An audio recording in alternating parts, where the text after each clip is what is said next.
Well, I'll take it from here. Good morning, everybody. At 49 degrees as you head out the door, you might have noticed that yesterday we had a little frontal system that came through early in the morning. Prior to that, it was just warm and steamy, but now at least it's feeling a little bit closer to December.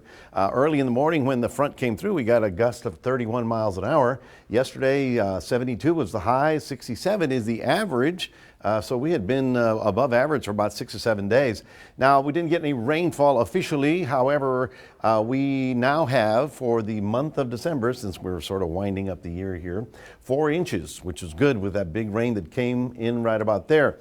But that brings our year from 2557, which is about 6 inches below where we're supposed to be. We're supposed to average out at about 32 inches. So I would have liked to see that changing, but it just didn't happen.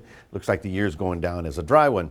Now, while we're, cool, but not as cold, they're in the 30s, not far to the north of us. San Antonio's at 39, and much of the hill country, obviously, with the dry air and clear skies, is losing a lot of heat, and therefore they're dropping to below freezing.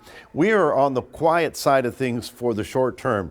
Notice the monstrous storm that's rolling through the Midwest right now. Big snowstorm from Minneapolis all the way down to, over Kansas over the weekend. It is now beginning to roll up into the Great Lakes, but heavy rain throughout Michigan. We are, of course, getting that nice dry air coming in, and that's what sort of helped us out yesterday for a very lovely day once the clouds burned off. Now, for the short term, we've got clear skies. We've got what we call a zonal flow. You see how the lines go this way? That's the way the winds are blowing. But for the long term, things get real complicated because of this. Southern California has another storm over it right now. It is dropping snow down to about 5,000 feet, and that cold storm is going to drop down. Interesting route that it's going to take down to Baja. And while we're on Tuesday here, you'll notice that the cloud deck is beginning to come this way because the winds are now out of the southwest. You see where the lines are, right? Okay.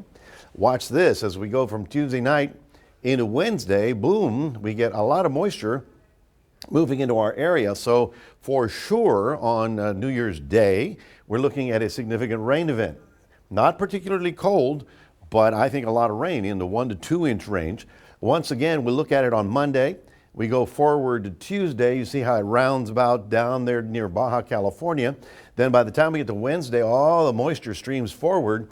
And then it's Wednesday, pretty much a rain day all day long before it actually pulls out of here on Thursday. Now, it's going to be a sharp clearing behind it by the time we get to Friday. But between now and this coming weekend, we've got a lot of weather to deal with. And I know you're thinking, well, okay, Tuesday night, where am I going to be for the new year? Well, we may have a little rain to deal with. So cooler today, very nice sunny skies. And then it's Tuesday. We start off all right, but late in the day, you'll see the clouds thicken up. I'm hoping the rain holds off till later on Wednesday, but it's a possibility we may get some sprinkles at night.